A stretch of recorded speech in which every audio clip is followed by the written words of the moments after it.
Last year I spent about a week in the Welsh mountains of Snowdonia having the best time ever on my perfect dad build. When I say perfect, I literally decided 2-3 days before we left, I want to build the best dad bike ever, and I pretty much nailed it. It was my Saracen Andes that I've had, and I've built a few different ways, a few different times now. It's one of the best frames that, as far as size goes, that I own, so it fits me really well, and no matter how I build it, it's pretty comfortable. The biggest issue I had last year in the summer when I was using it as the dad bike and the ultimate dad bike was the fact that because it's such a high top tube, it doesn't give me a lot of I can't get on and off of it very easily. What I mean is the fact that, like, for example, when I'm towing my son, it's quite hard to just flip my leg over the back without hitting the bar, and sometimes just if I needed to stop suddenly because of terrain that we were riding or something like that, it's a little bit sketch. So being able to like jump down onto my feet, it's just nice to have a lower top tube, basically. The other thing is the fact that my wife had my daughter on the other bike, which we had. It was the Neutrino that we used, and she had her on there, and that was brilliant. But I also kind of like the idea of being able to have my daughter on my bike as well. And again, that big top tube or high top tube just didn't make it very comfortable. So I've been racking my brain like nobody's business because the sun came out basically this week. It's getting really nice out, so I can't stop thinking about what I'm going to be doing this summer. So I decided it's about time I build this year's ultimate dad bike. So what is a dad bike? Dad bikes generally are usually a term used as an uncool bike that your dad rides, but I look at it as also my family bike. It's the bike that I use for my family and family use. We love traveling around in our van, we love going away on holiday, so I need something that I can do lots of different things on, but also be able to use it with my kids. So for example, a bike that I've started a few weeks ago now, it was the Pipe Dream Sirius. I've had a couple of goes at building this bike now, and every time I kind of start it or get it near to finished, something twigs in my head and I'm just like, no, still not that. I think because I really want it to be perfect, I'm just taking just a little bit more time on it. While thinking about this video and building a dad bike, I realised that actually that is possibly the one, and I'll tell you why. Number one, it's a very nice size frame for me. As far as the geos and everything, it fits nicely. Number two is the fact that it has that lower dropped top bar, so if I did have my daughter's kids ride shotgun on it, or even the fact that, like I mentioned, I was on some sketch, I needed to be able to step down whilst my son's attached to the back, I can do it quite easily. And then the last one, and this is probably the most important one, is if I'm going to have a bike on the back of my van for all these holiday adventure stuff, every now and then we're going to go somewhere where I can get a little bit rowdy on the bike. So I want something that when I take the kid stuff off, you're left with something rowdy, fun, and I can go and hit some trails.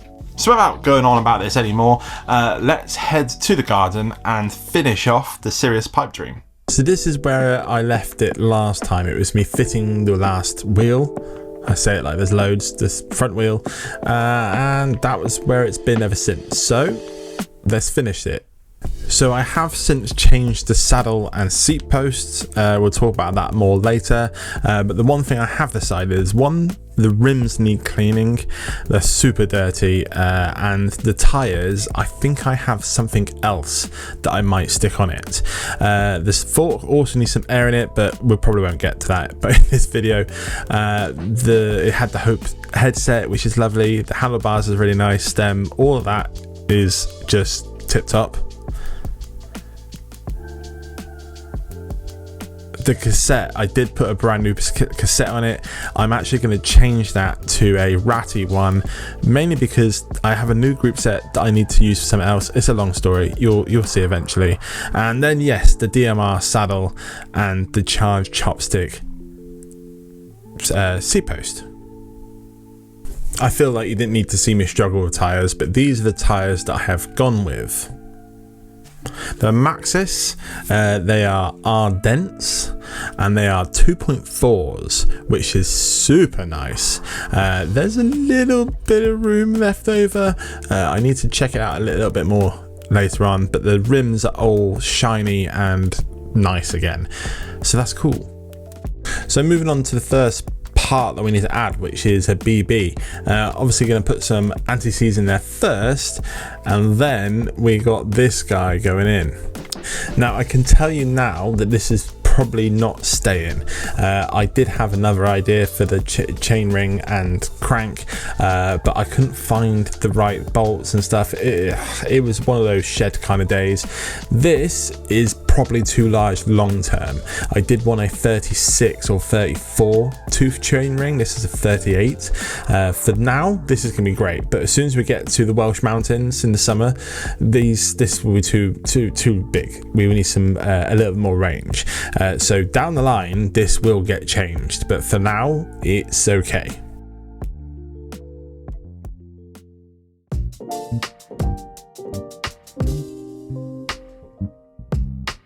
It's kind of getting to the point now that I don't need to say what group set I'm going to use or derailleur unless it's something different.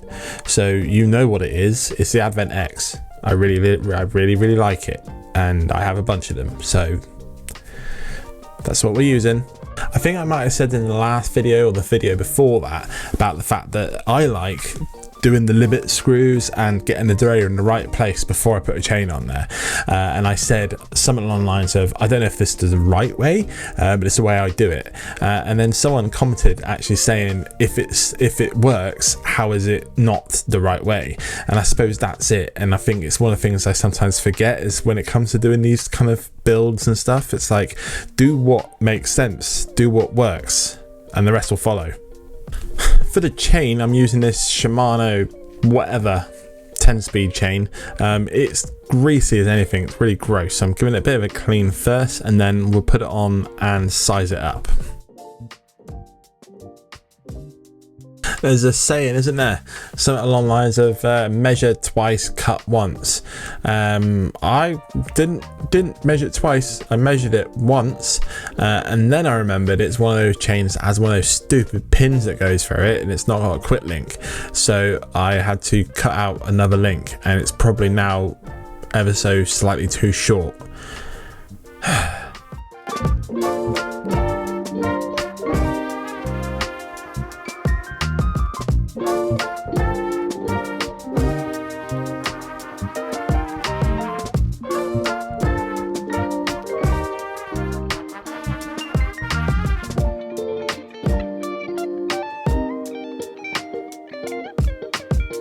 It shifts kind of fine. We'll work it out a bit better when we get the actual shifter on there and that, but it is ever so slightly too short, like a link maybe, but that's okay. I don't think long term that the chain ring is going to stay on there, so we're gonna have to change it at some point, so it's fine.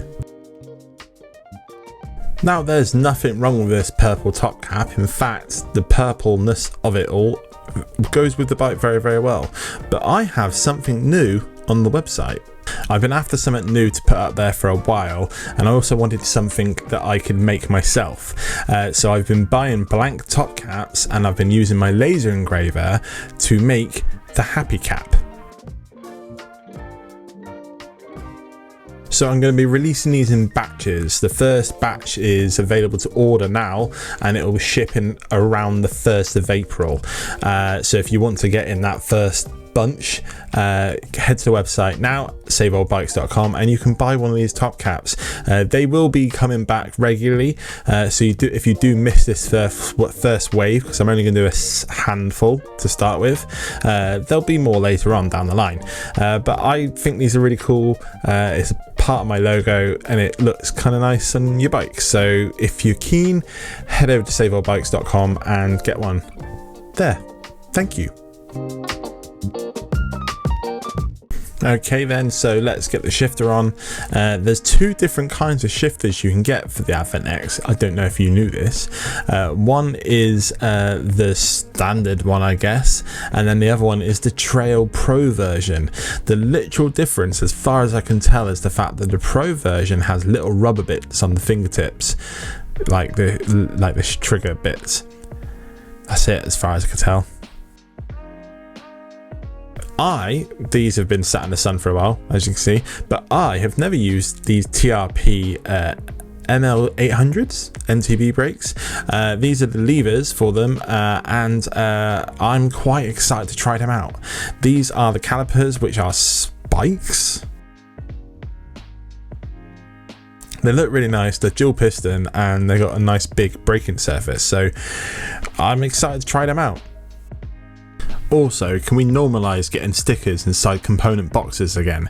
I feel like there's a select few that still do it. DMR is one of them, but like, stickers in boxes, please. Sorry, did someone say stickers?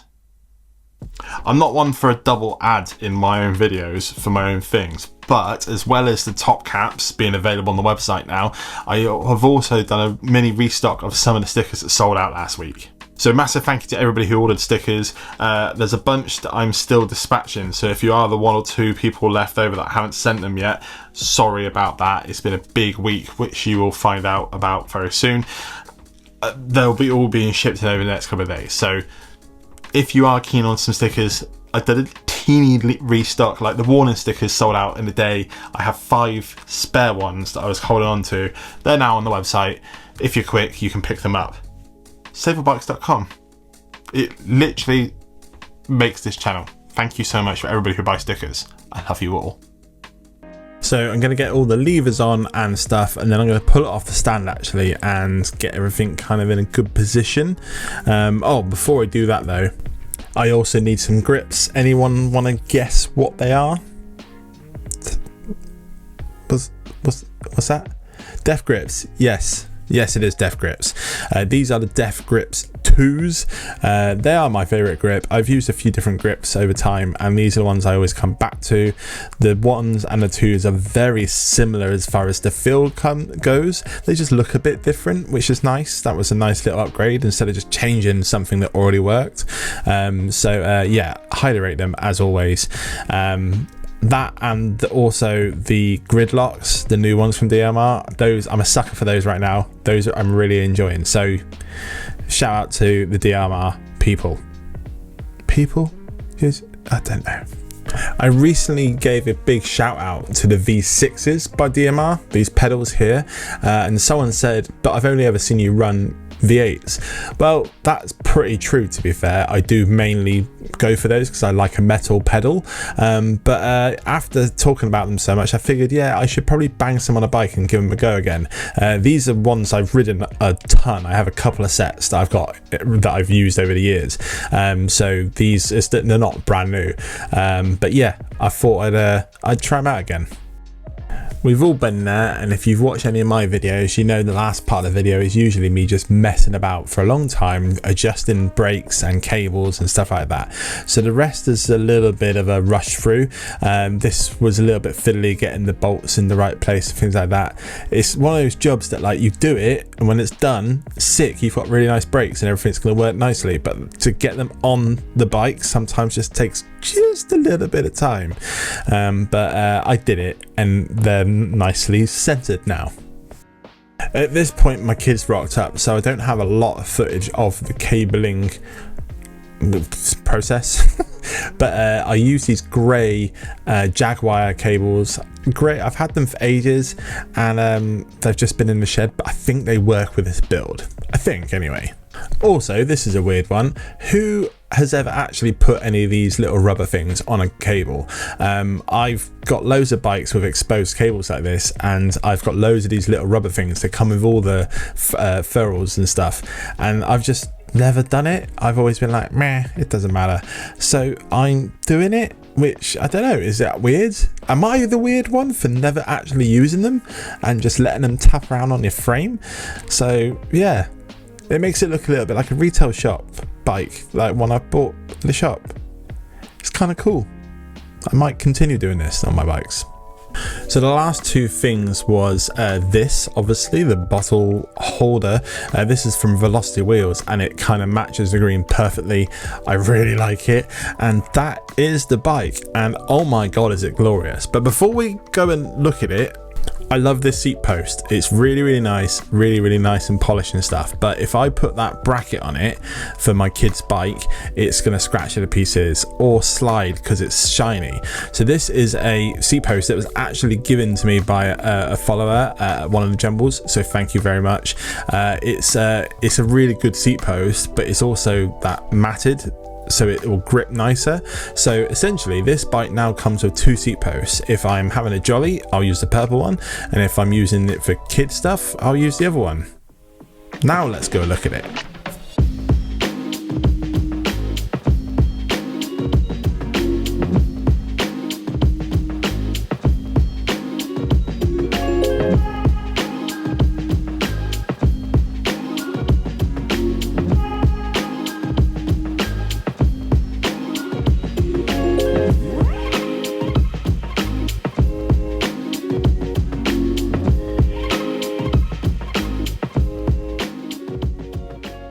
Now, I will say straight away that this one is a particularly good one.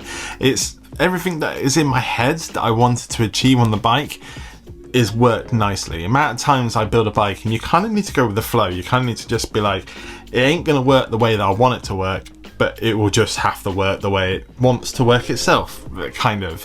But this was one of those bikes where I was like, I know what I want, I know how I'm going to finish it, and it's going to be great. And it is. I love it.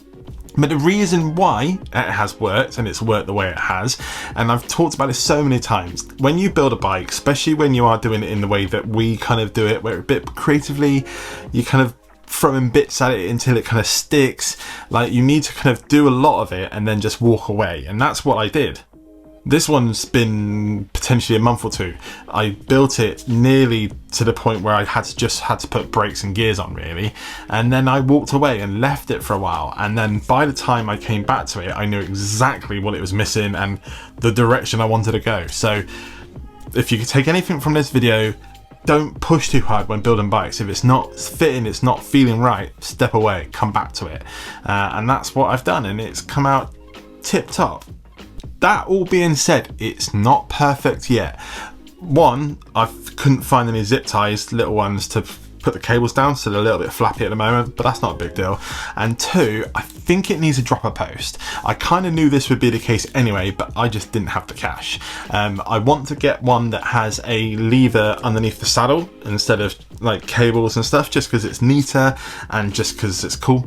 And I think there's a KS, I believe, that I saw actually today for like £9,500, which should be the right size. I need to measure it a little bit, but that's on the list. I just need to save up some money and then I'll buy myself a nice dropper post for it. So apart from that, it's tip top. I want a bag. It needs a bag to put like food and stuff in. Well, I feel like I'm in a bit of a rambling mood, so I'm not going to keep talking because I will keep talking for no real reason. So we're going to start wrapping up this video. I have been doing the course at Stair Cycles this week, so I have been building my own frame. I've not said anything about this until this moment because this is just for the people that watch the whole video to the end. My actual fans, the people that actually stick around. I appreciate you guys. So for that, I'm going to buzz a couple of clips on the screen right now of what was one of the most challenging yet most fun experiences of my life to date. At the time making this video, the bike is pretty much finished. There's a couple of little niggly bits that we need to kind of do, but I'm hoping, as long as I can get all the footage together and the timing right, the next video that I upload on the channel next week will be the first of a short series of me creating, designing and building a bike from the ground up. We're talking a set of tubes up to a full rolling bike, which is a big challenge considering what we build on this channel. This is a lot. So if you're into that sort of detail and level, you're going to enjoy the next few videos. And if you have stuck around to this time and you're not a subscriber currently, hello, thank you, welcome. We make lots and lots of different bike related cycling content and I release videos every week, so if that's your kind of thing, you can subscribe to the channel by hitting that button there. It's absolutely free and it helps me out a bunch, and if you can't wait for the next video, that one up there is a particularly good one.